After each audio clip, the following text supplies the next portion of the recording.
So you arrived to find the man distraught here, and he took you out to show you him.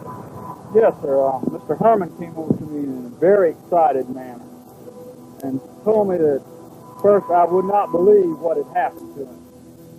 And I just expected the worst. I didn't know what to believe. And he said he'd been in his yard in North Charleston, which is about 15 miles from here. And next thing he knew, he was here in this field near Somerville. Right in the middle of the field is where he said he came to. He doesn't really remember too much what had happened that night. He said he'd been watching a bright light. It kept getting closer and closer. And the next thing he knew, he was here in this field, and he told me he believed he'd been brought here by a UFO. He was very excited, nervous. I really have never seen a man that excited. You know, it's hard to put in words, but very excited is about all I could say.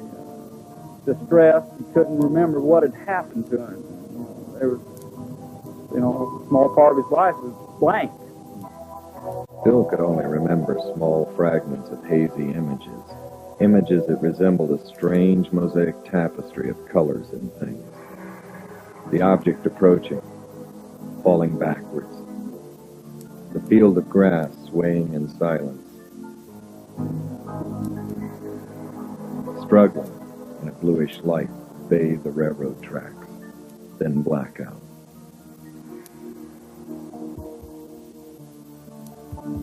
Stevens knew he would have to bring in a specialist in hypnotic regression, someone capable of unlocking Bill's scrambled memory. But this would take time to set up. In the meantime, he would call in Junichi Aoi, a seasoned UFO investigator with the Nippon Television Network. And between the two men, they would carefully reconstruct the strange events that led up to Herrmann's abduction. 3 months earlier, this had been a construction site for a new subdivision. It had offered Bill and his wife Patty a panoramic view of the surrounding area to observe the bright, noiseless object in the night sky. This particular evening we were out here. We were sitting, it was about a little after 9:30, almost 10 o'clock. And we saw the object come up, my wife and I. We saw the object coming up this way, up the river. And it was about maybe 900,000 feet above the water. Just a disc of whitish light. And then it kind of rapidly gained altitude, going up at an apex of a triangle, if you don't understand. And then we lost sight of it for a moment. We were both standing outside the car. All of a sudden, right over this area, the big light, just a light that was coming straight for us. Our car was parked over that direction. And we got frightened. My wife got frightened very much. And we just left. I turned the car, jumped in the car and turned the car on. And started to speed out. And looking in the rearview mirror, I saw the light look like it reversed its course. And it started going back toward the river. In other words, when we left, when we were gone, the object came toward our car, and then it changed its mind or dropped following us, and it just went back the opposite direction. How big was it when it came close to you? Oh man, the lights were that huge, big old spotlights, like there were spotlights coming straight for us. And my wife was particularly terrified because we didn't know what was going on. She said, "Let's get out of here," and we left. Man, we was gone. Have you seen the detail of the UFO itself, or just the light? Well, you could see a shape behind the lighting. Oh yeah. And when it looked like a dull metal finish, and the lighting itself kind of more of the lighting stood out than the detail of the object. But the object it looked metallic, like a metallic skin, but the light in the front of the object. How was the distance between yours and the UFO?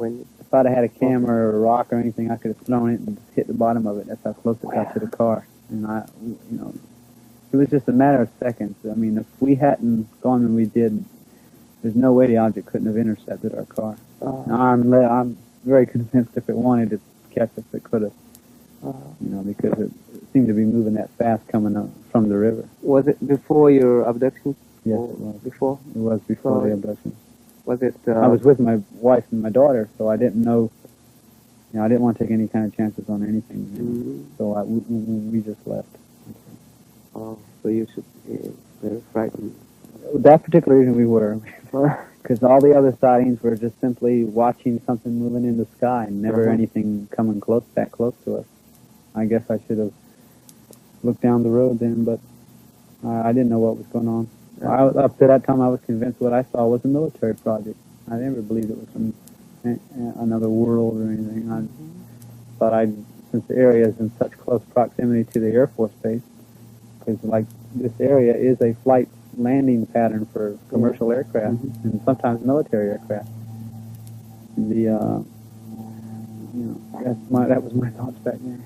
Noticing that Bill is near emotional trauma, Junichi quickly changes the subject. And then most of the sightings afterwards, one of those, or a C-130 turboprop, would come up and down the river, just fly up and down the river. I kept thinking, wow, man, I don't believe this.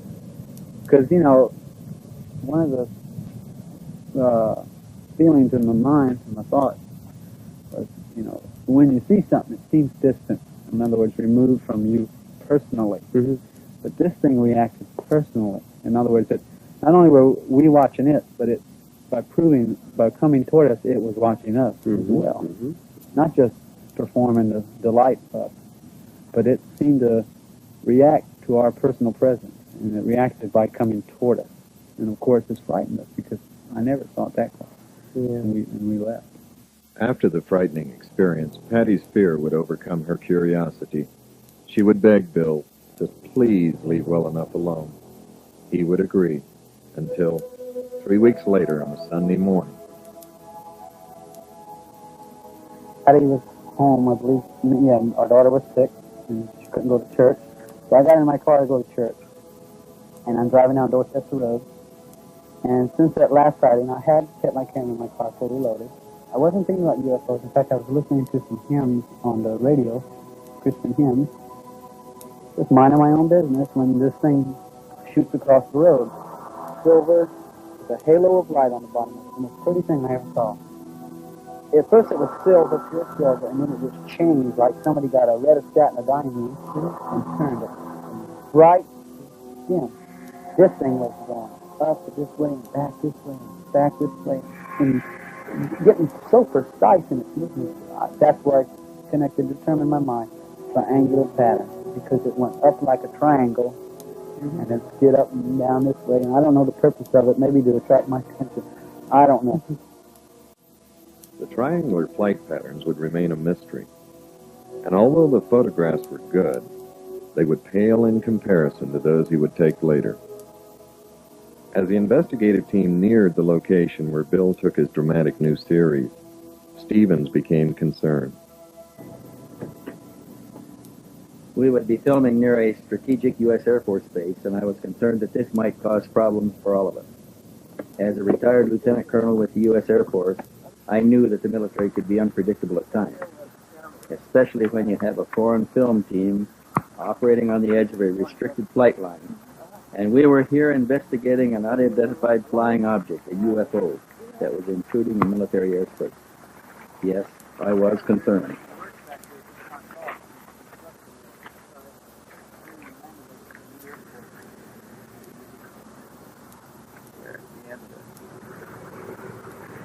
Take off on landing on the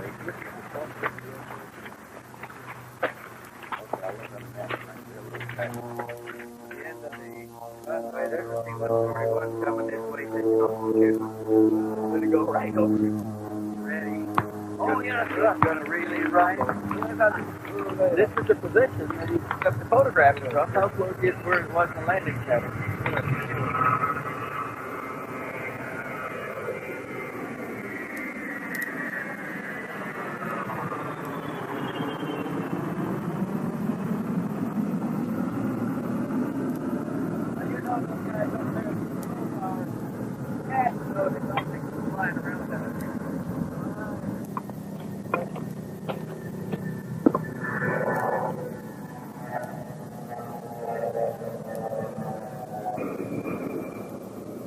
photo session at this site was most intriguing.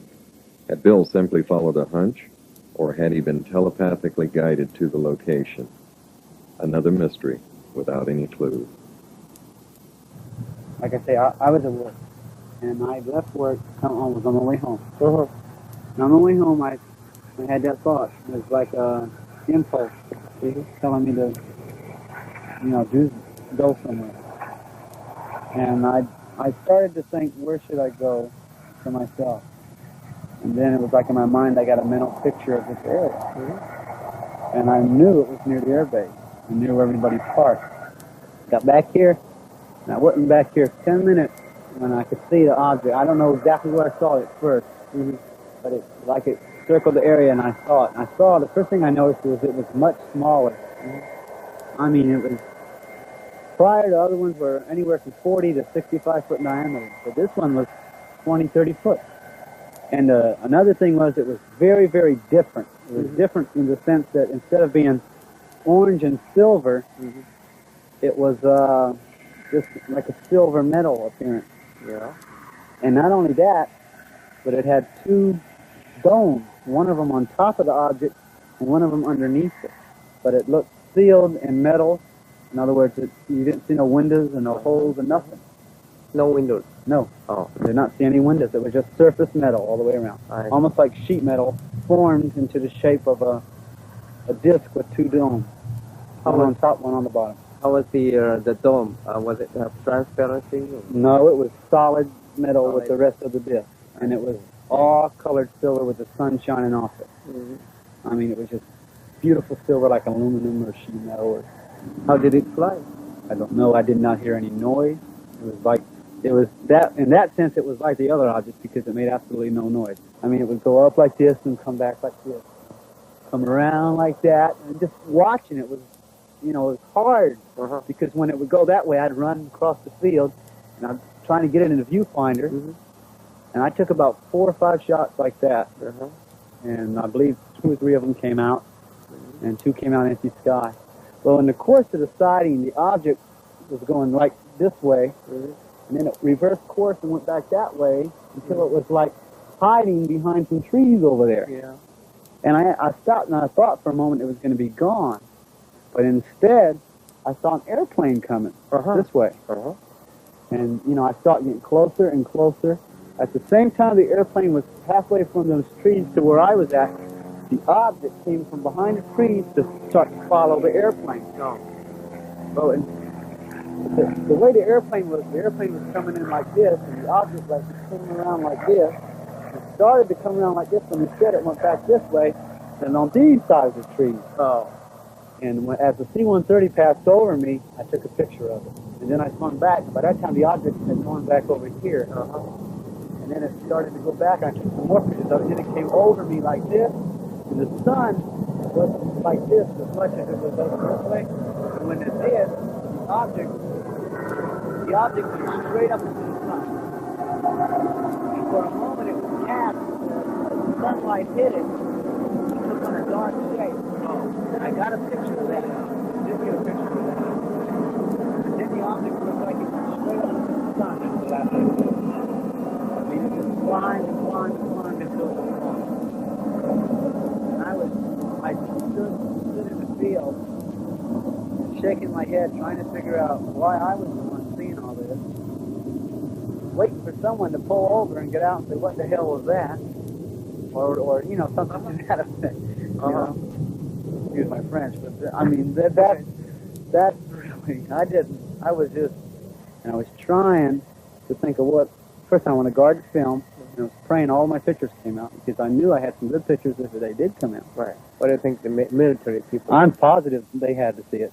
I know for a fact that Air Force people did, because it wasn't hid behind the trees where you couldn't see it. It was like, see that big tree? It was like on the other side, they were just sitting there next to the tree. Just hovering right there. And when the airplane came over and it came back, if the pilot saw me, I mean, imagine the pilot that low to the ground, here's somebody standing there with a camera taking pictures of his aircraft. I mean, he had to see me on the ground. This is an open field. Right. And also, the radar man have known about it. I'm positive the radar. Right. The thing was was 1,500. At one point, I'd say about 2,000 feet above the ground, 2,000 to 3,000. And from what I've talked to radar people, they say the radar will pick up anything as low as 800 feet. You know, if they find it at 1,500, they'll sweep the area and then come back and sweep it, try to get the lowest sweep possible in order to detect the object on radar to get an echo fix. And if that was able to happen, well, then obviously somebody over there saw something.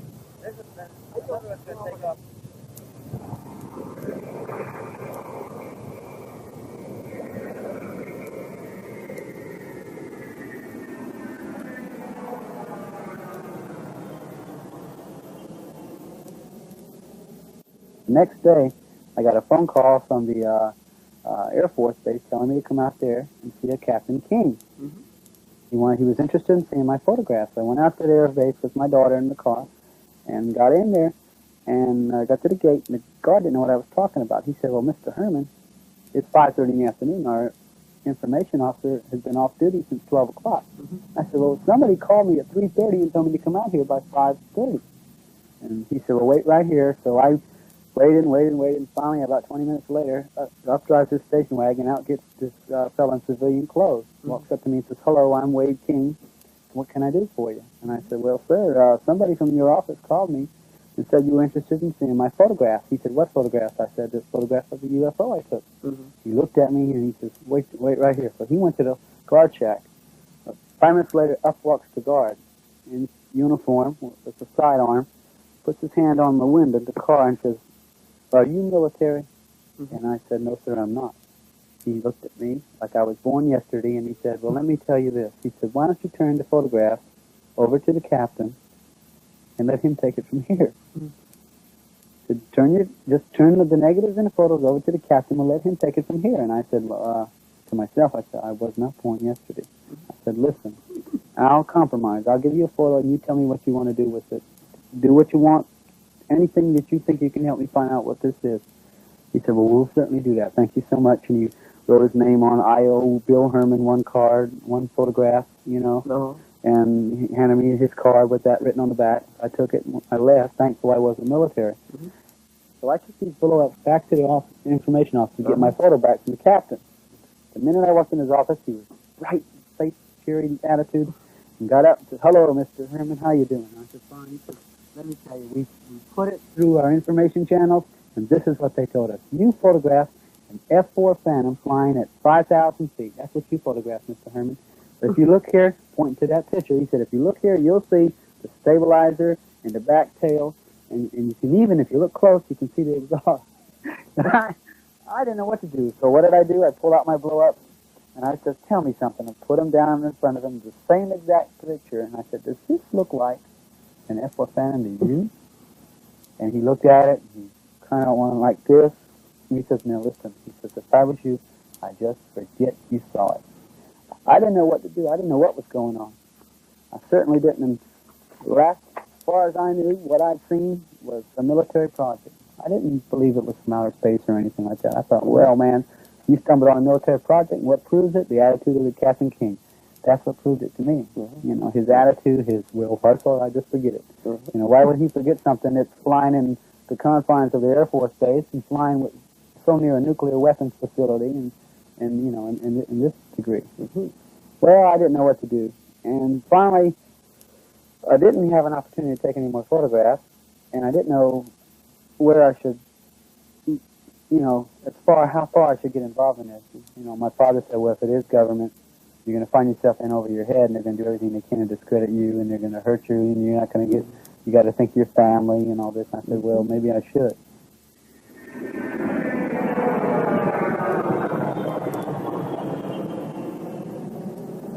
I got a phone call about, I think it was 1, 2 o'clock in the afternoon from a gentleman who identified himself as Tom Olson.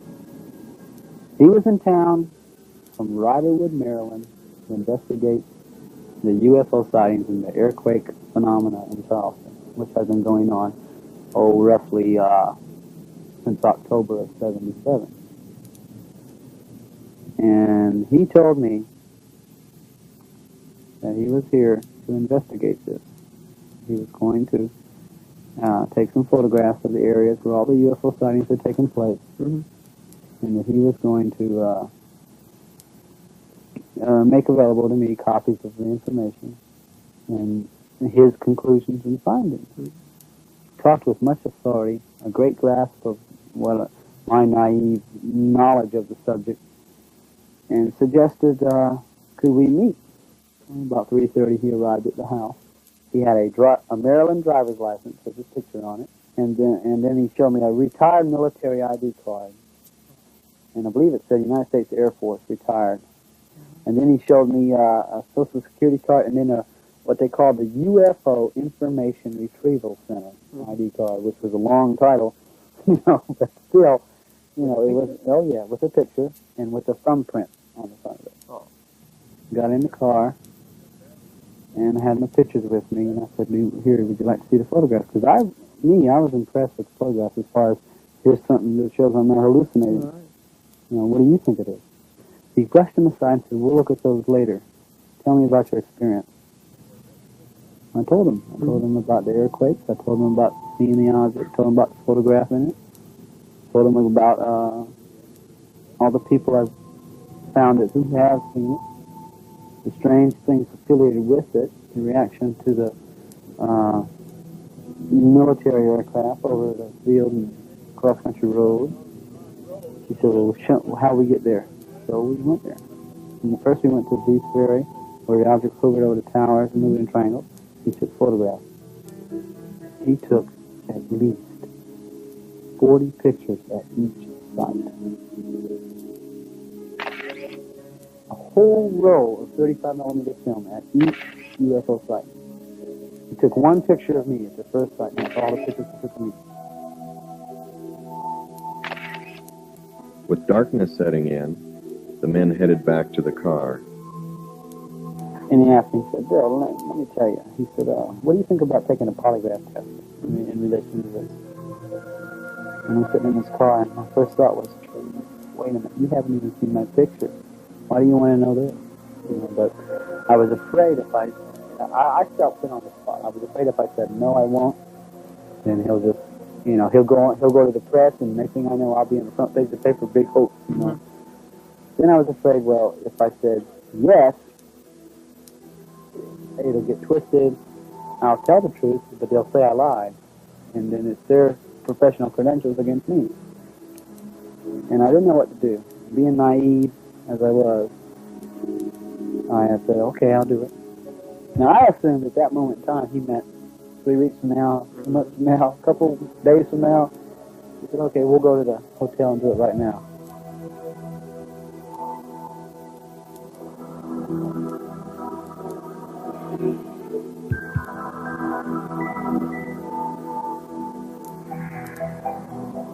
We walked through the door, and I'd never been in the Mills house. And I was stunned by the beauty of the inside, the big chandelier and the beautiful furniture in the different adjoining rooms, and the soft music playing in the background. And Mr. Olson, he looked at me, he said, this is a nice place, isn't it? I didn't know where I was going, I was just following him. And my thought was, well, polygraph seems to me they got to have a certain place they got to operate it. And I was assuming there's got to be somebody else with him, but I haven't met them yet, and I don't like this. I don't understand what's going on here. Seems like there's something not right here. But I wasn't going to blow the whole thing and walk out and say, no, I don't want to do this now. The elevator went to the 5th floor. We walked out of the elevator, walked up a little hallway in front of the elevator till we got to a big hallway. And we took a right, walked all the way down. It seemed like a long walk. And we turned right again, walked up another hallway till we got to the last room down the hall. And the thing I didn't like about that room was it was separate from the rest of the room. It was like a little box closet. I heard him tap on the door twice. The knob turned. I walk in the room and there's 2 other people in there. And one of them introduced himself, so he kind of mumbled when he introduced himself. He said, I'm Dr. Blah, blah, blah.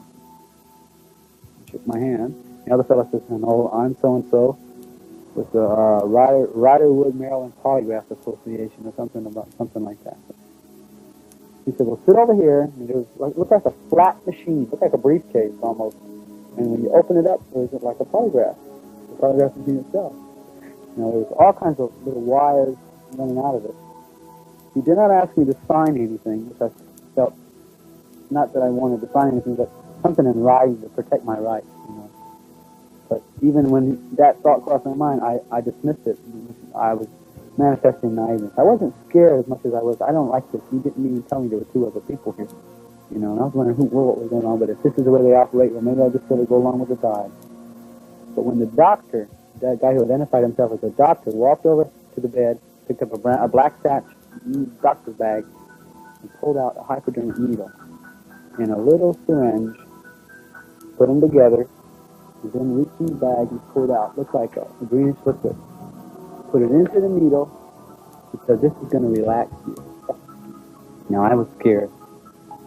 You know, I wasn't afraid I was going to die. I just didn't know what he was going to put in me. And I started, my voice quivered, and I asked him, are you sure that won't hurt me? He said, no, brother, this isn't going to hurt me.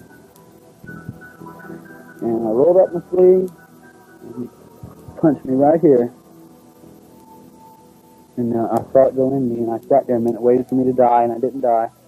And I sat there, and I felt very, very relaxed. Very relaxed. And he started asking me questions.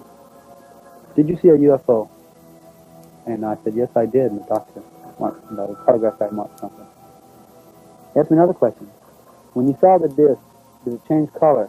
And I said, no, it didn't. Because it didn't. And he marked it. And it seemed like his hand moved slower that time. I didn't realize it, but I was getting sluggish. I was getting more relaxed. I didn't realize it. And he asked me the third time, and it wasn't like I was in a trance, but I was just totally relaxed. And then he asked me more questions. He would rephrase questions, ask the same question and rephrase. Now this went on for, oh goodness, it seemed like an hour and a half, until finally he said, that's fine. And he put down the thing, set it down, and he said, okay, I'm hooking. And I was drained of energy. I mean, I was literally, oh man, tired. He said, well, go in the bathroom, wipe your face off, put some water on your face, and relax. It's over, don't worry. And I was in there and I did that, and they conferred for a moment. I didn't hear what they said. You could hear them mumbling each other, and I didn't hear what they said. But because I had the door half shut. But the minute I came out, they all walked away from each other. Tom Olson said, okay, Bill, I bet you're starved. And I remember saying something about, no, not really, I'm more tired. So we left the room. Went downstairs, got in the car. Says, you sure? I'll be glad to take you anywhere. I hear they got good she crab soup at the trawler. And I said, no, Tom, I'm about to drop. I'm tired. Take me home. He said, okay. He said, listen. He said, you'll be hearing from us for the results of the polygraph examination. He said, either way, you're going to hear from us by at least Wednesday. So we drove home, and we hardly said 2 words on the way. I was tired. I didn't feel like asking anything.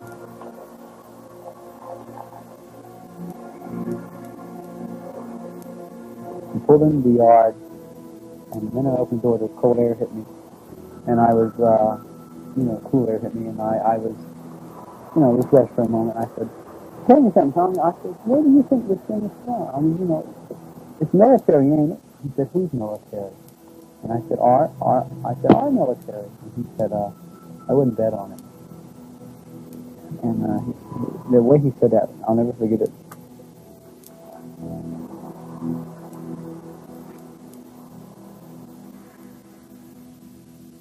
One week later, Bill received a memo from Tom Olson asking him to fill out a questionnaire and send copies of his photos to the office in Riderwood, Maryland. Shortly thereafter, a mailgram arrived from Tom Olson. The message thanked Bill for sending the material. It was friendly, but contained a disturbing reference, which read, I did not visit you. It was someone else. and I have no idea who. Signed, Thomas M. Olson, President, UFO Information Retrieval Center, Riderwood, Maryland. To this day, Tom Olson in Riderwood, Maryland, swears up and down he's never seen me, and I believe him. I believe him with all my heart. That this is not the same Tom Olson who lives in Riderwood, Maryland, and is a UFO Information Retrieval. Now, see, this guy didn't identify himself as president of the UFO Information Retrieval Center. He just is a member. The real Tom Olson is the president of the UFO Information Retrieval Center. Right. I've seen him before. Okay, see? And that's... And then, you've never seen that, the fake, yes, I saw him one time after that when I worked at J.C. Penney's. Oh. It was late at night, about 9:30, and I was dumping the trash out and cleaning up where I worked at J.C. Penney Auto Center in Charlestown Square Mall. And I opened the back door, and here's this car sitting back there. So, and I walk out of the door. The car just swings around, pulls up to the back, says, "Hello again." And I looked in the car, and there's this guy, Tom Olson. Now, I had knew that he was a fake. The first thing I did is I said, "Now, who are you? Are you masquerading as someone else?" And he looked at me like, just brushed it off and said, "It's for your own protection. You should know that." Or something to that effect. Oh. He said, you should be careful what you say and how deeply you get involved in these things. He just told me about being careful who I talk to. It's for my own good, for your own safety. We're watching. We're aware of everything and all this. And I told him to get out of there. And I said, "I'm going to go call the cops." He kind of laughed. And I started to walk and get his license plate number in the back of the car. And I started walking toward him. The car backed up. I walked in the car, just backed up all the way and took off into the traffic. He got away so quick I couldn't even see the back of the license number. I couldn't even get no numbers or letters or anything. Oh. So when I started to walk behind his car to get his license number, that's when he took off. And you never seen him? I haven't never seen him face to face again. What do you think?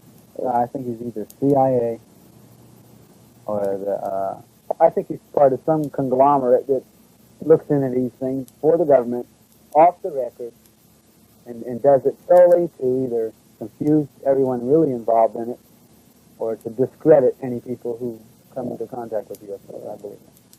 I think that's his whole purpose, isn't it? Not only had Bill and his family been targeted, but harassment was now being focused on the investigative team. Promoting the truth and the facts. After we spent a whole afternoon and an evening interviewing like we did here this evening, and everybody had gone home, and went to bed about 12 o'clock. It was pretty late at midnight, and I was just getting to sleep. At 12:15, the telephone rang twice, and it didn't ring again.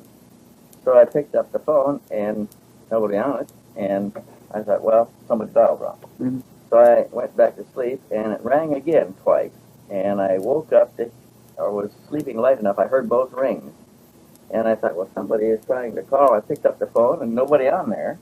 But the line wasn't closed either. The line was open. I could hear that. But nobody talking, nobody breathing, anything. So I hung it back up, and I dialed the desk downstairs, and I said, "Did you call me?" And he said, "No." I said, "Did any calls come in for me?" He says, "No, there hasn't been any calls on the switchboard. It's 1:15. So I hung it back up, and I thought, well, that's strange. And at 2:15, I got another 2-ring call. And I picked up the phone. I said, "Who is this?" Nothing. The line is open. Nothing. So I called down to the desk again. I said, "Is there any way that my phone can be rung?" And he says, "Not unless it comes through this switchboard." I said, "Has anybody called?" He said, No calls have come in." So I hung that up, and I called John Fielding across the hall in his room, and I said, "John, something funny is happening 3 times now. At 15 minutes past the hour, I've got a 2-ring telephone call, and nobody on the line, and the desk says it didn't come through the desk." He says, "God, that's strange." He said, "I've been getting them too." He said, "I got one at 12:15 and 1:15 and just a couple of minutes ago." And it went on at 3:15 and 4:15 and 5:15, the same thing. Both of us got it. What was it? What they were trying to call? The only one possibility is that somebody who was staying in the hotel. Somebody staying in the hotel can ring the room number without going through the switch. Well, it goes through the switchboard, but it doesn't light it up. Could have been somebody picked up a phone in a hallway or another room. Somebody in another room could dial my room and let it ring twice, but it would have to be deliberate now. It could be accidental, but it's not accidental if you get it 2 rings each time. And it happened 5 times during the night at exactly 15 minutes past the hour, and there's nobody on the line. There's too many things there that it can't be coincidental anymore. It can't be accidental. Right. And for 2 different rooms across the hall, were only ones that were being disturbed. So is that a kind of warning? That means I don't know what it was. I was talking with Harry Levelson over the phone, long distance, in New York. I believe he was at Omni offices at that time, or I don't know if he was at his home residence. But anyway, in the course of our conversation, there was this noise, duplicated this way, and the phone itself in our conversation didn't start the minute we started talking. It started when we started talking about the UFO. It was like noise. just noise, just a click, click, click, clack, click, clack, click, clack, click, click. You know, Harry says, "What is that?" And I says, "I don't know what it is." And he says, "Well, listen." And so we listened some more. And finally he says, "You know, I know what it is. Somebody's listening on us, and now they're disturbing us." And we talked in spite of it, and it still kept on going until it finally just stopped when we were talking. So I don't know what it was. Here's another strange thing. Harry Levelson came down to visit Bill, and he made plans to come down with his girlfriend, telling nobody in the office where he was going on a weekend, and arriving quietly and unannounced. They arrived in Charleston, checked into the motel, and 15 minutes later got a telephone call from a lady who said she worked for a television station, wanted to interview Levelson on his visit to Charleston. Who do you think there went home? This is not the first case that we have investigators alleging that they are somebody else, false identification. It comes up quite frequently. I have got to believe anybody that is that well equipped and has that many apparently valid identification cards is coming from an agency, a covert agency that is able to do all of these things and adequately financed. And I can only think of one that comes to mind right away, and that would be an intelligence organization. And the only intelligence organizations we have here are government.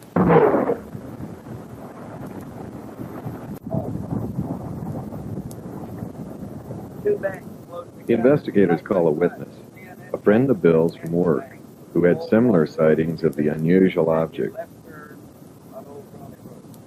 As soon as we got here, we got a telephone call from The phone rang, yeah.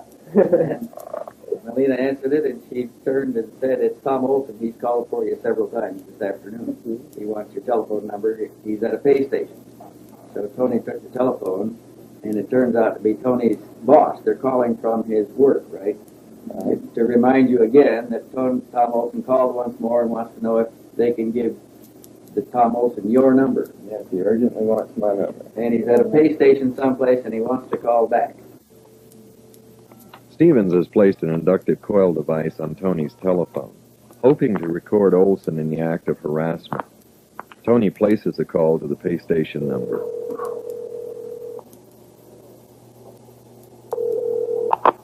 Hello? Yes, is this payphone? No, sir, it's not. Do you know Mr. Tom Olson? No, sir, I don't. All right, thank you. Olson had managed to send an ominous warning. To the investigators, we know where you are and who you are talking to. We are watching and listening. To the Martins, we know where you are employed and where you live. If you value your job and your privacy, back off. Unshaken, the Martins agreed to the interview. We passed the Kings Grant area on Dorchester Road, and you've got a column of, it's like a wooded area. You've got woods on both sides of the road. And it seems like it just hit us at the same time to look up. Now, my car, all the windows are tinted in my car. I've got a band across the front windshield that is blackened out, and you can only see at night. It's real hard to see out of any of the windows unless you see something that's coming directly in front of you. Okay, I'd say the object appeared at an altitude of probably about 500, no more than 1,000 feet up is when I first saw it. And it was, anywhere from an eighth to a quarter mile in front of us. It came down, I'd say at about a 70-degree angle. Okay, it came from an easterly direction, came down, and what I really noticed about that was strange. Bill said, look, he said it's doing triangular patterns. That's what it was doing. It was a glowing object doing triangular patterns through the sky. It came down at about a 70-degree angle. It made a loop, you know, probably about, I'd say about 100 feet above treetop level. Came down, made a loop, and then went back up at the same type angle. And I thought it was really strange that you know, they would come down and they could only be seen directly in front of us. Okay, and I didn't think there was any mistaking, you know, of it being the object because of what he had told me about the object doing triangular patterns. So we saw that. We went a little bit farther down Dorchester Road, and we turned into another subdivision called Forest Hills. We went back in that area, and you've got the Ashley River area. It's marshy. Right. We went behind a house there, and we just stood around. You know, he just had an impulse to turn there. We went back there, and we stood around, and it was like someone cut on a light bulb out in the far distance. Just saw a bright flash, and it went back out. And you know, I thought about it. It could have been the object. It may not have been. I took into account quite a few different things. I noticed that just prior to seeing the object, we had a C-141 fly overhead. And it was heading towards the base. You know, you could tell the size of it, the lighting, you know, things like that. You can usually tell, you know, what type of object you have in the sky. I've been around military objects for quite a period of time. I've lived on military installations all my life. I've seen, you know, what flies and what doesn't, and I've never seen anything like that. Tony would answer a nagging question that had eluded the investigators. How long had the Charleston area been undergoing UFO activity prior to 77 and 78? I had my first sightings back in 1973 while I lived on Charleston Air Force Base. We had a flap that lasted for about a period of a week. We had numerous sightings. They were multiple sightings where you had 3 to, I would say, up to 9 crafts in that area, mainly over the Charleston River Basin. It was a circular type object that had a dome on top. It had lights that were revolving in a counterclockwise rotation. I can even remember, I think it was a football game that they had on the base, and you know, I don't know how true this is. I heard it from quite a few different people. They said a saucer-shaped object came over the football field, hovered above the game for a period of 5 or 10 seconds, and then just shot off towards the Ashley River area again. When was that? This was right back, I guess it was during 73, 74, right around that same period of time. When we were having quite a few UFO sightings in the area. Which area is the most frequently you have observed the UFO? Okay, it's always been associated right around the Ashley River area. From Somerville, I'd say up as far as the end of Dorchester Road. So it seems like most of the sightings are associated right around a military type installation and also around the Ashley River area. Yeah. There have been numerous sightings, particularly right around in this area. There have been a few at the Barnwell Nuclear Plant, Naval Weapons Station, the Navy base, and quite a few right around the Air Force Base. It seems like whoever or whatever we're dealing with, they tend to want to know something about our military. Is there any possibility that... Junichi asked Tony if there's a possibility that the objects being seen could be a secret military project. Yeah. Of course, you have to take that into consideration. That could be something like that, but unless our technology has really advanced beyond the point that I think it has, I wouldn't necessarily consider it to be so. I would tend to rather think that it is something of either an extraterrestrial type nature or something that's totally unknown to us. Yeah. Knowing that they are under physical surveillance and possibly electronic surveillance, Stevens calls the next witness from a safe phone.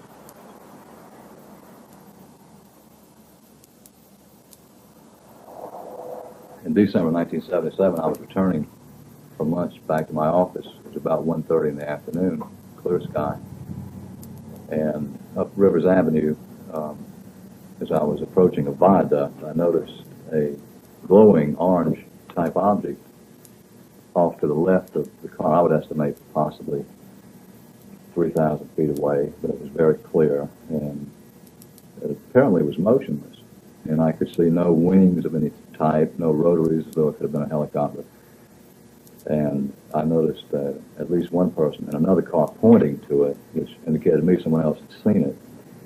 As I approached the viaduct and began going up, there was a traffic light, and I had to stop for that traffic light, and I noticed that the object was descending in the same direction, apparently, that I was going, at a slow rate. And I thought possibly it was a kite of some type, because it defied the obvious laws of gravity, and there was no sound.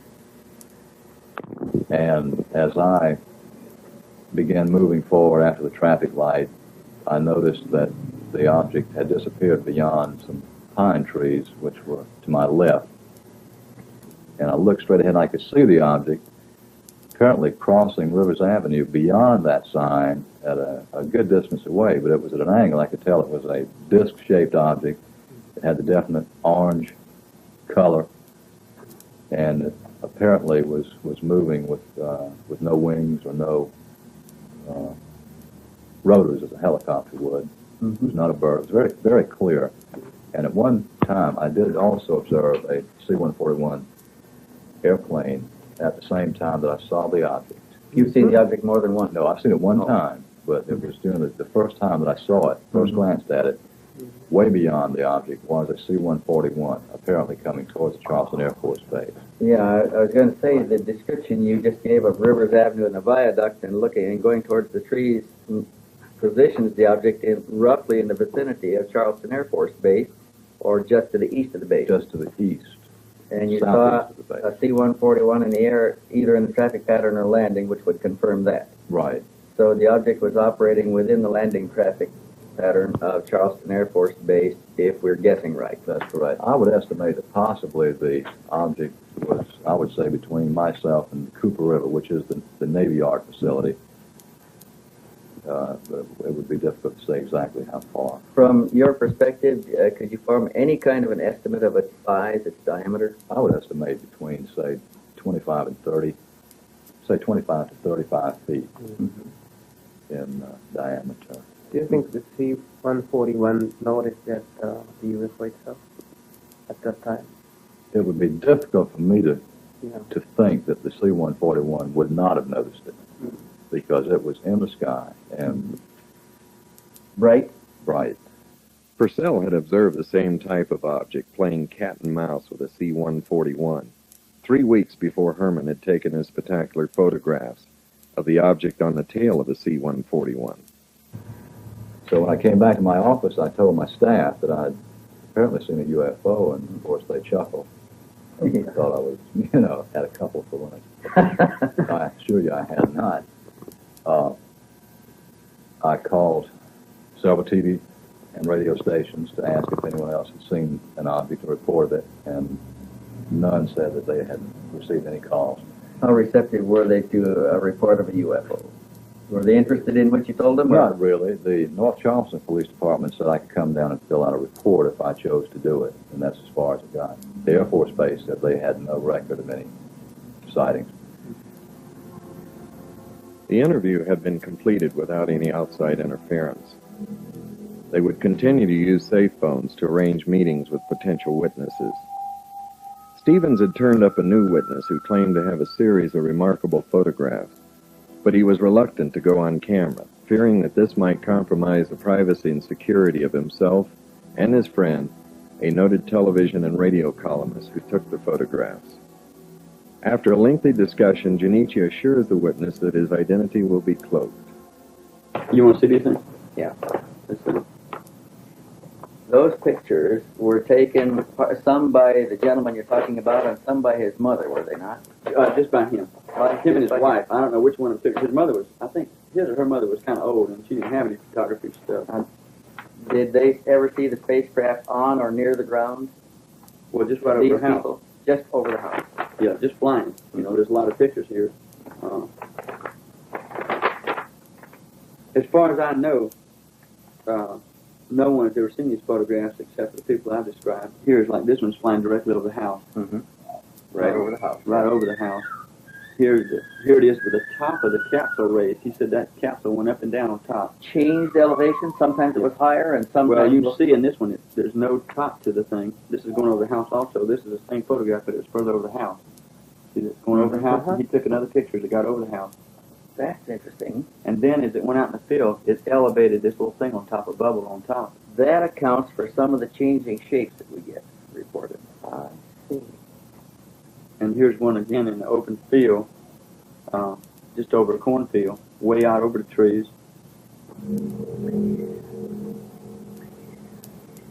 He said the motion pictures are extremely good. He said they were real good. Imagine that. Right. But because he got it going over the house and in the woods and out in the field and all that kind of stuff. They said it was tremendous pictures. Is there any way we could get? Could you give us your telephone number again and let us call and introduce? I won't unless I call him. I'm going to be perfectly honest with you. We'll pay for the call if you call him and ask him if he will talk to us. We'll give him a control name. We won't reveal his identity or location. We can promise all of those things and give proof of it. These are just photographs that you can take pictures of. And like this is one that's going into the trees and going a little further and so on and so forth. And because of his wife, I don't feel like he'll ever do anything as long as he's living. Because she is still terrified. Yeah. Totally. And there's very nice people. And they're very rich people. Okay, so it wasn't a case where they couldn't protect themselves with money, and they could, but they haven't seen the violence. They're still scared. He said, and eventually, these people are going to contact you. He says, if you start this thing up, they're going to contact you. He says, and I know what I'm talking about. I've talked to other people who've been through this thing. He says, that's the reason we're totally silent. He says, so if you want all the publicity and all the headaches you can ever get, you start revealing this. And now I don't know whether I should have listened or not. For every witness that had been frightened off, there were others who would willingly come forward to share the wonder of their experience, like the Jerry McAllister family in Anderson, South Carolina. Well, approximately 4:20 in the morning, I was awakened by a sound. I thought it was a helicopter crashing here in the backyard. And, I woke up and the whole entire inside of my house was lit up real bright, and outside real bright. So I finally got to the window, in the bedroom window, and looked out, and didn't see any crash of a helicopter. First thing I seen was this most perfect flying saucer you would ever see. And I never believed in them, but I seen that one. I believe in them now. But it was over the whole structure of these pine trees here, where right here is about 70 foot in circumference, approximately 2 stories high. I viewed it for approximately 3 minutes. But in turn, I had a broke leg, and I grabbed one of my crutches and finally hit my wife in the leg and got her awakened. And she got to the window, and she said, "Oh my gosh, how beautiful!" So it was sitting there, hovering over these pine trees, and as it was hovering over the trees, it was still floating, just up and down motion, clockwise, just like that. Then when it got ready to leave, it just turned up, tipped up on edge, and just went off like a streak of light. The saucer landed in his front yard, came down in his front yard. They went to his house, and he drew this sketch. Yeah. And about an hour and a half later, the Easley Sheriff's Department called me and asked could they come down and me draw a sketch of the saucer that was here in the backyard.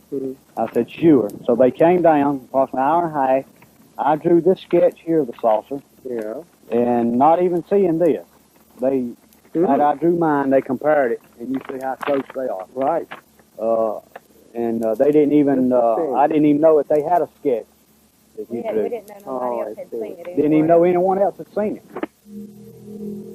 The UFO bore a striking resemblance to the object filmed earlier by the television columnist. There were 17 people in all. 17 people gathered here before Counting the thing the deputy sheriff, 4 deputy sheriffs, and our family, and those neighbors and next door neighbors. There's 17 people in all. As daybreak came at 5 after 7, that's when it got up yonder real high, and it was still bright. And then all of a sudden, it left, and it was cloudy like. Yeah, just in this area. Just in this area about through there, from where it left, it was cloudy as it could be, just like it's coming up a rainstorm. Was there any odor or smell of any kind? No smell, no odor, no smoke. These trees, nothing moved when it was there or when it left. Everything was perfect. I could see windows, but the windows were black. Black. It was just all white, and the windows was blacked out. It looked like. Have you seen the UFO before? No. Have you heard of that story? Yeah, I read magazines about that. Well, you're interested in? She is. Yeah. She's the only one that's ever believed in them or liked to read about them. And my sister, she reads about them, and she loves it, and she believes in it. We'd make fun of her, and she would give Nancy her books, you know. Got the UFO magazine, and I would give it to me after she finished with them, and I'd read them. I'd say, Mama, look at this, and she goes, oh, I ain't fooled that. I don't believe that stuff.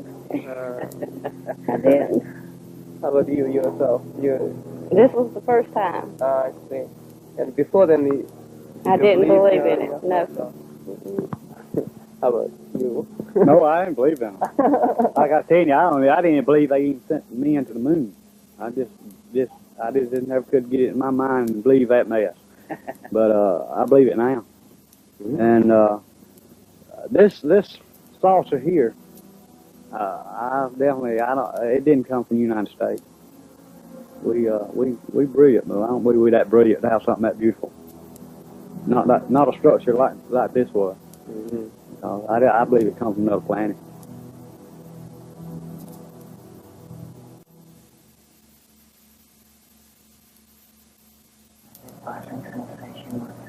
Still agreed to undergo hypnotic regression to fill in 4 hours of missing time.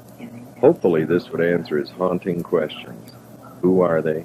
What are they? Where are they from? It would take almost 4 minutes to get him under. What happened, Bill? Saw the object. What object did you see? Yes.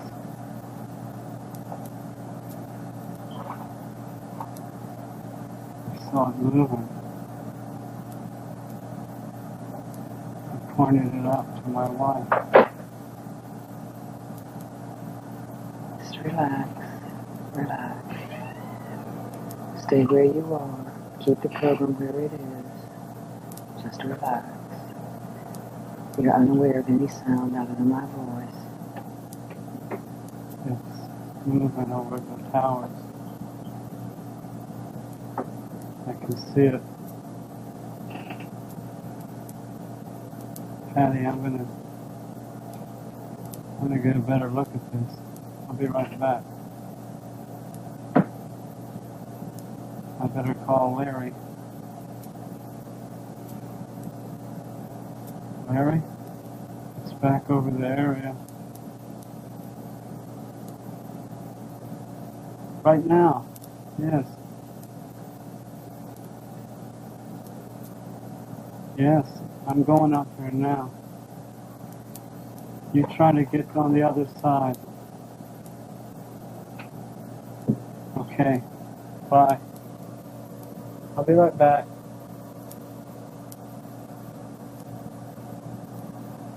What's happening, Bill? It's moving over the towers. I can see it. It's about, I don't know, about 1,000 feet above the towers. It's moving in triangles. I can't. What the? I'm gonna break my neck. What?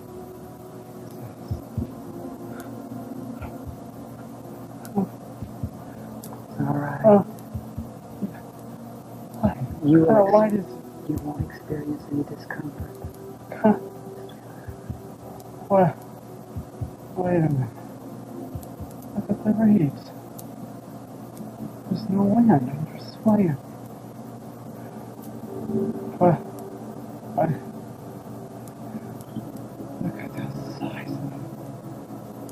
Good God. It's big as a boxcar.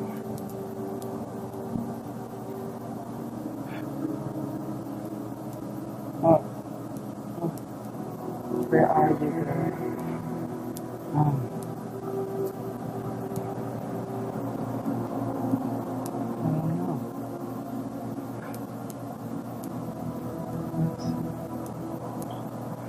Relax.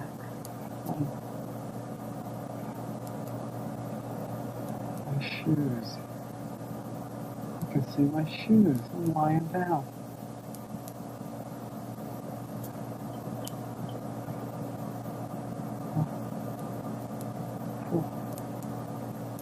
What's that? Looks like a stoplight. Where's the stoplight? It's on the ceiling. What color? Wait a minute. It's not a stoplight. What kind of place? This is... What did I do? Get hit by a train? Wait, no. No, that can't be. No. Wait a minute. What do you see, Bill? Oh my. The lights are slowing down. They're flashing.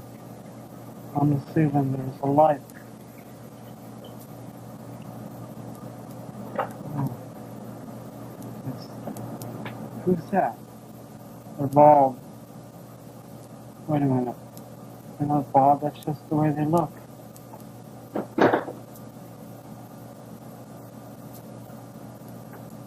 They're dressed alike. What are they wearing? They're wearing some kind of suit. Some kind of leotards of some sort. Are they humanoid? Their backs are to me. They're looking at the light on the ceiling. They're looking at my foot. No, they're not looking at my foot. They're looking at the box. There's a box. I can't move my arms. I want to sit up, but I can't. My clothes are on, but my coat's undone. My shirt's unbuttoned. Is anything attached to you? It's cold. Some kind of metal box. Flat metal box. It's cold, but it's not like water. Where is the flat metal box? It's on my chest.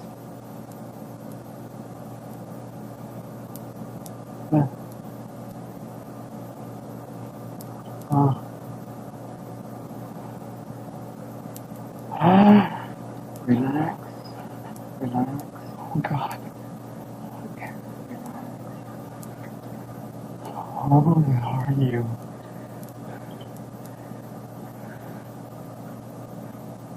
Oh, my God. What's happening, Bill? They're looking at me. Oh, God. What's wrong? Don't be afraid.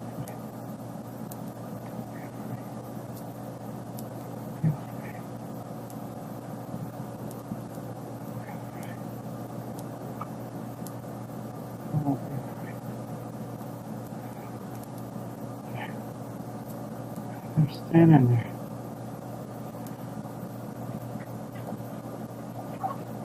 What do they look like? Like fetuses. Like what? Fetus. A fetus? Yeah. grown fetus. Wait a minute. Can't be fetus. The light, that's what it is. It's the light in the room that makes it look that way. Look closely.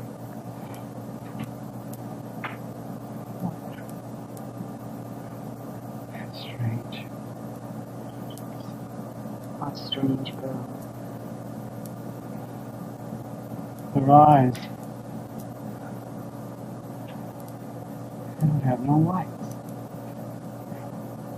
Oh, heaven. No lights. It's just brown. It's dark, black, brown. Just a circle right in the socket.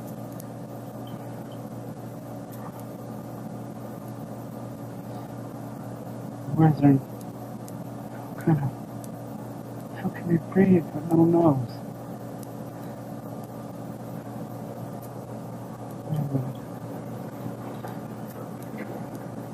Do they have a mouth?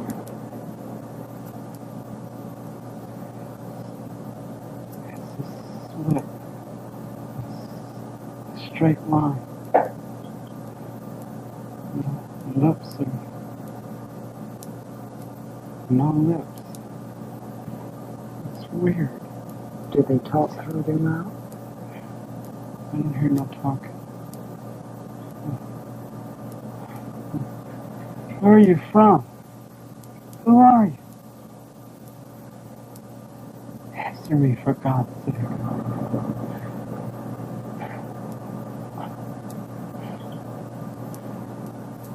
Yes, it was broken once.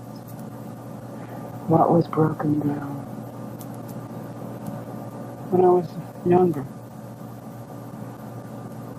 I fell off a sliding board and broke it. What was broken down? My arm. Who asked you? He asked me. He who? The one on my left. He asked me. How did he ask you? I don't know, but I heard him. Did he use his mouth? How can you talk in his lips? All right, go ahead. Wait a minute. Where are you from? All I remember is the pain. It was intense. It hurt. Bill, stay where you are. I want you to tell me the questions they asked you when you answered. Do you understand? Concentrate on what it was like. Be still and concentrate. Very well.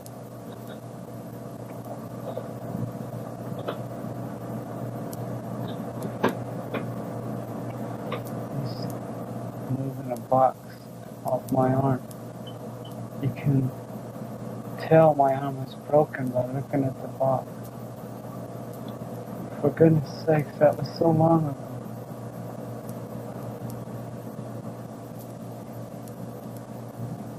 Two legs. Did you see their hands? Yes. How many fingers did they have?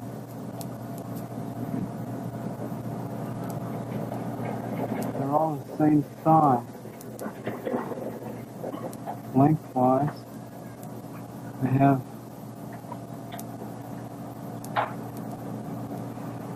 4 fingers. And it looks like a thumb, but it's the same size as the fingers. So that's a total of what? 5? Yes, 5. Okay. All right, now you're... Go ahead. The hand is weird. Why is it weird? You can't see any creases or knuckles. There's no kind of It almost looks like they're rubbery. Almost flexible. Can they manipulate them very well? They seem to be stationary. They're stationary? I mean, they don't bend them. When they bend them, they bend the whole hand. All right, Bill, let's go from... They can't even be 4 feet tall. How tall? 4.5 feet. They can't even be that tall. My goodness, they're small.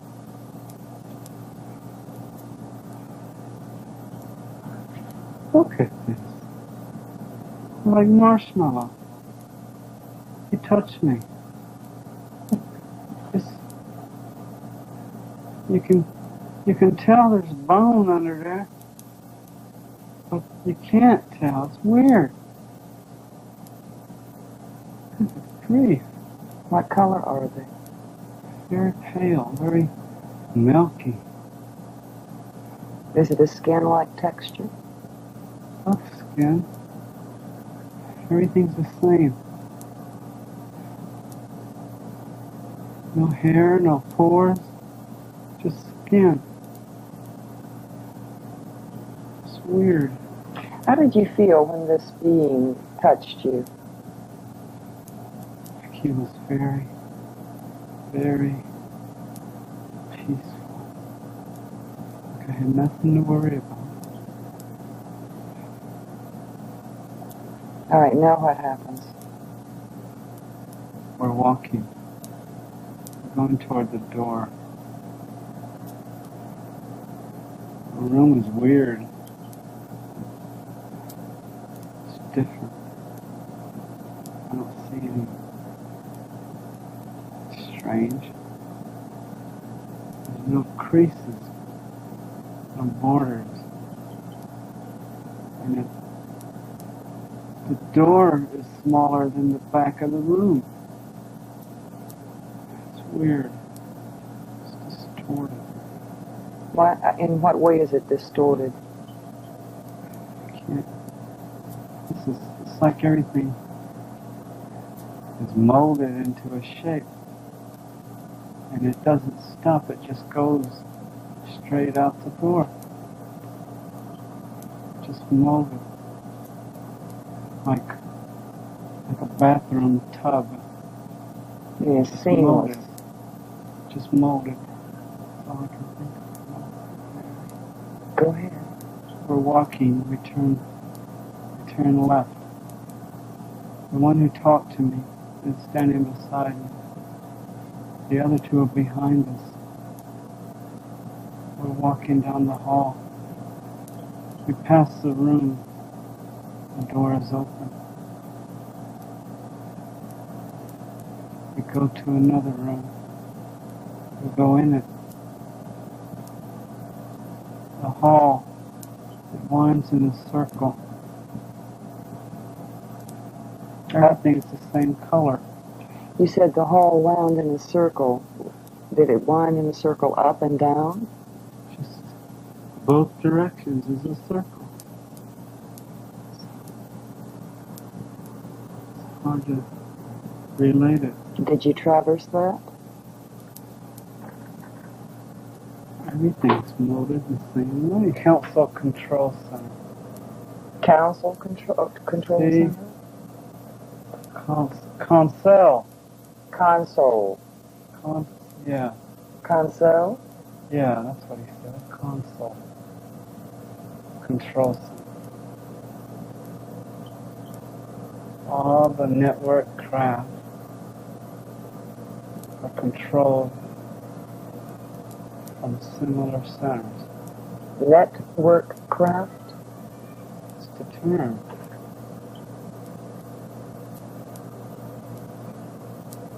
What's the network? What? Where? What did Let me he get- say? He said they manipulate gravity. No, they manipulate the equilibrium in the gravity. How? Did you ask him?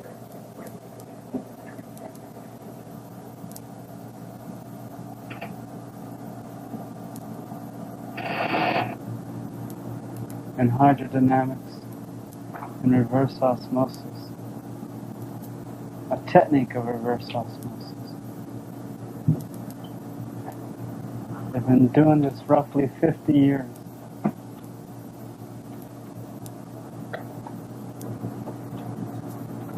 It's uncomprehendable for me to understand.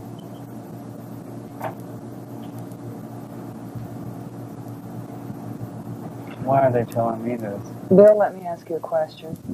Did they, at any time, promise you or tell you that you in any way would remain in contact with them?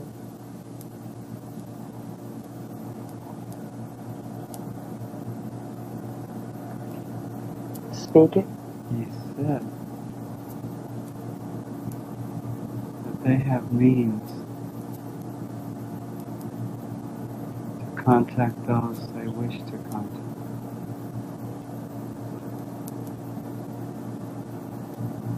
He said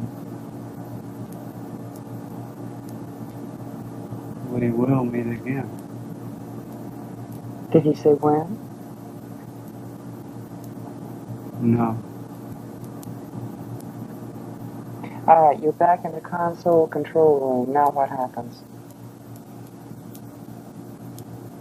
The light on the checkerboard is flashing on and off. First red, then white, then red, then white. And those balls to the left and right are spinning. And the one sitting at the desk, the one who spoke to me, said that I couldn't go and look.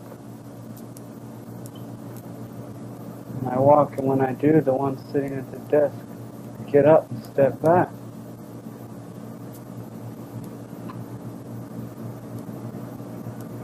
What happens? They step back. And when I move away from their desk, they sit down. Did any of them at any time touch you other than the one who helped you from the table? No.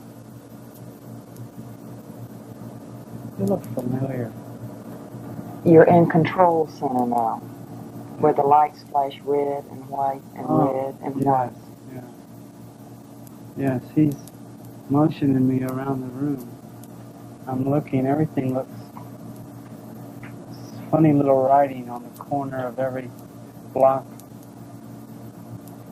It looks like squiggles, lines. Can you read it? No. It's different. All right, Bill, I'll tell you what I want you to do now. I would like very much for you to move your time to the point where they release you. Just a few minutes right before they release you. Now what happens? We're walking down the hall. We've left the place where the propulsion was. The big round balls. We went in a little closet, some kind of little room. We walked back up, like a diagonal hallway into a little closet. And the door behind us shuts and the one in front of us opens. But when you step into it, you don't see no door. It's like it's seamless or something. You can't even tell it's there until it opens. The one tells me that the time has arrived. Something about the time has arrived. That they're sorry for the stress that's going to result from our release. But those sympathetic to my experience will help, although the majority will reject it. They say we're going to meet again. That's what he said. We will meet again. He motioned me on the table, and the minute I touched the table, the light on the ceiling starts to flash. First slowly, and then fast. And as I lay down, they step back from the table. Did they place any restraints on you? I just lay on the table. The other one, he walks to the table, and he's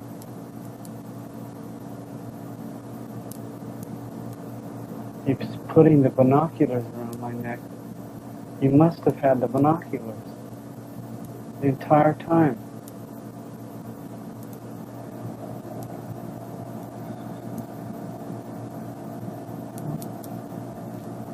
The light's flashing and they're standing there.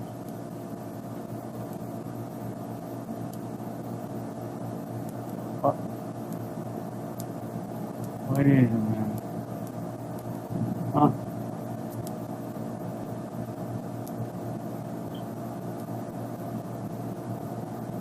I'm looking down at my feet. There's a glow at my feet. I look up, slowly, in a daze.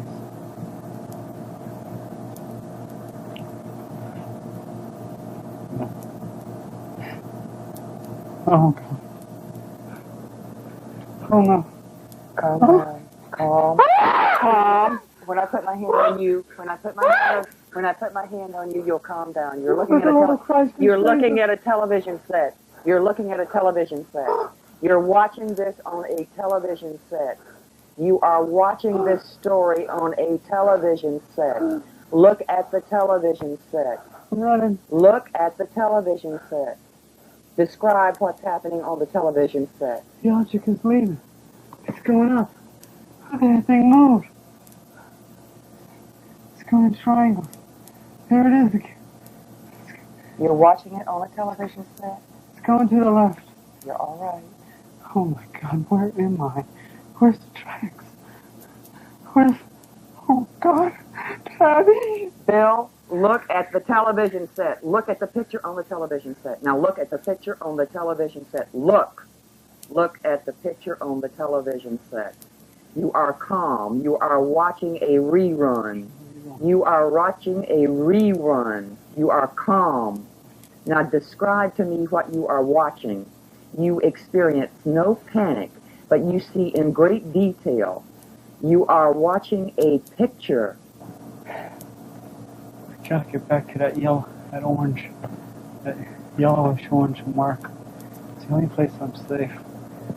What's that? I hear something. There's nothing there. The object's gone. Where am I? What time is it? Day is it? I can't get your head on straight.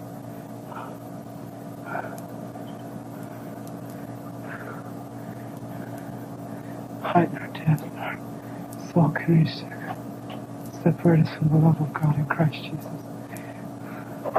For God so loved the world that He gave His only begotten Son. God, get a hold of yourself. Relax. Calm down. Relax. It's over with, Bill. Bill, look at the picture on the television set. You are watching a rerun of what happened to you. You have already experienced those emotions. You don't have to do it again. You don't have to experience panic again. Okay. There. What's that? A car. There it goes. I gotta get out there. Do you want to go or don't I? I'm going. It's now or never. I'll be here forever if I don't move. Lord, give me strength. I'm going now. I'm running, tearing through the bush. Stairs. I'm on a road. Oh, thank glory there's a road. Highway. Street. There. There. Yes. Hey. It's a car coming. It's a car coming. Hey. Hey. Stop. Stop. Thank God you're here. No, it wasn't a car accident. Please get help. Where am I? No, it wasn't a plane accident. You wouldn't believe me if I told you. Please, get a policeman. Thank you. I don't mean to scare you. Please get a policeman. Get help, please. Oh, thank God. What if they don't come back? What if they don't come back? Stop! Another car. Stop! Yeah. Stop. Stop. Yes. Thank you. Get a policeman. Yeah, that's right. No, no, no. You wouldn't believe me if I told you. Just get a policeman. Call him, please. Thank you. Two people can't distract me.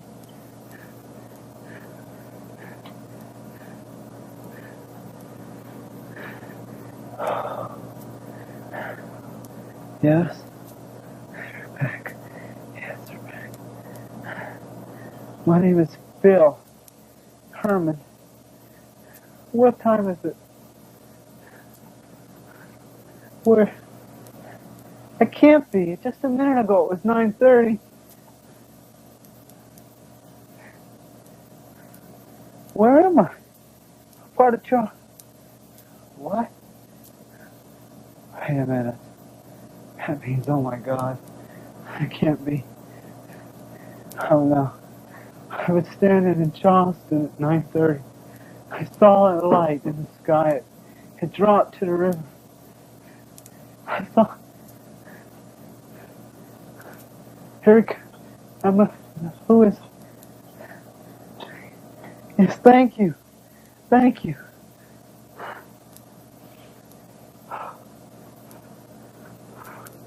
Herman, call my wife, please. Thank you. I just expected the worst. I didn't know what to believe. And he said he'd been in his yard in North Charleston, which is about 15 miles from here. And next thing he knew, he was here in this field near Somerville. Right in the middle of the field is where he said he came to. He said he doesn't really remember too much what had happened that night. He said he'd been watching a bright light that kept getting closer and closer. And the next thing he knew, he was here in this field, and he told me he believes he'd been brought here by a UFO. Listen to me, Bill. And, Bill, you're floating now. You're back in the present and you're asleep. You feel very good and very relaxed. How are you? Oh, I feel like I just slept for an hour. It feels so good. Good. I'm glad you did. The session had formed a bridge from illusion back to reality, allowing Junichi to probe for more information. He asked Bill what had frightened him the most. What I can recall. To you. Scary thing? Scary Frightening thing, yeah. thing? I guess was the disorientation when I was released. You know, trying to comprehend where I am. I don't understand why they released me there. Why didn't they release me where I was picked up? A concern of Junichi's was how would Bill cope with the reality of the experience. I can't deal with this for the rest of my life. I don't know what to I don't. It's in a way, it's strengthened my marriage. In a way, it's torn my marriage apart. In a way, it's gotten to the point where it's not so much an obsession with me as it is a preoccupation. And if I saw the object again, I'm naturally going to be inquisitive, but I don't know what to... You don't know what they think. Right. And yeah. You know, I don't know what... You know, it seems like with all this information and all this in relation, it seems that, you know, I don't want to get into a position where there's positive deception on their part towards me. I don't want to be used as some leverage. There would be more sessions and more answers to troubling questions, beginning with, why did the objects perform triangular flight patterns? The reason why they move. The reason, yeah, I'm glad I got over that, is the reason that they fly in these triangles or they perform these erratic movements is because radar can lock on them, interferes with their propulsion somehow. I don't know the mechanics of it. So that would explain in one small area why the radar doesn't lock on these things, because of their movement. They come up the river and they're flying level, and then they just crease up. And the higher they get, the more starting this thing they do. But they seem inside the object to be able to stabilize everything inside so it doesn't tear itself apart like a jet would if it started doing these acrobatics. Junichi asked if any of the objects had crashed due to radar lock-on. I believe this was back in the 60s or 50s, that radar had interfered with the propulsion of one of their network vehicles, and that the object itself had to make what he termed an impact landing or a crash landing. Literally, they lost one of their objects. And not just the objects, but the occupants on board were lost as well. He said governmental authorities and got the craft itself, the occupants. As a result of that crash, they tried to make contact with the government, open contact. But it was suppressed, the way he said it. And it's maintained suppressed. By whom? I don't know. But the way he said it, Earth governmental powers. And that it was maintained suppressed. And they're just, you know, in the future, when the threat of abuse can be removed, then they'll try it again. When will it be? I don't know. I do know that they said that the objects would be continuing to be sighted. Sightings would increase. People would observe them in action. And that this was going on. It was going to keep going on. They have gone the route of selecting different people in the populace and revealing themselves to them, I guess, and trying to establish awareness of their presence by doing that. How did they contact you? Junichi asked Bill, why was he contacted? It seems to be that they start out, you know, just normal sightings. And if the person indicates a willingness of some sort, then they'll return. They said they have means to notify those they wish to notify. They told me that the field where I was released, someone else had been released in that field. I've been searching for who that person could be. Oh, I don't know.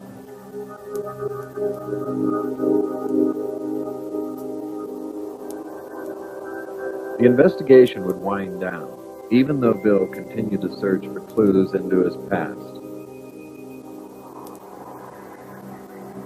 After I recall what happened the first time in March, I was told by the occupants that they consist of a network of these objects that are operating around the world and presently in the continental Western Hemisphere, is the way they worded it. And they're from a cluster of stars 32 light years away, area in what we call reticuli, galaxy, solar reticulum, and that they were stellar astronomers, or that was their whole civilization. That's what they were geared to: stellar astronomy and life and study of life all across galaxies, and that they're a network sent here to initiate what they call direct observances. And they conduct inter-atmospheric flight and direct observance of people. What they do is they examine the geographical spectrum. They examine the experiments that they conduct in what he called reverse osmosis and hydrodynamics. They conduct a lot of experiments over water. They conduct experiments in aeronomy and geodesy. See, these were things that came out after I was through Dr. Harder helped me a great deal by breaking that block that was like I couldn't remember. No matter what I tried, I couldn't remember. But when I did remember, it was like just like a water pipe was busted, and the water just would keep turning over and turning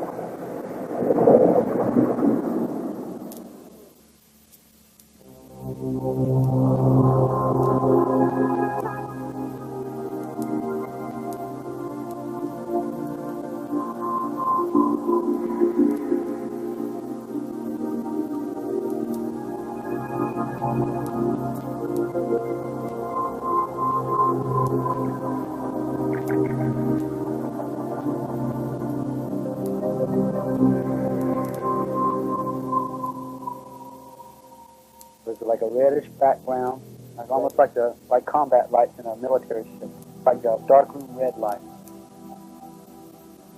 The emotion was that way, that I felt like I was an ant and they were a human standing next to me.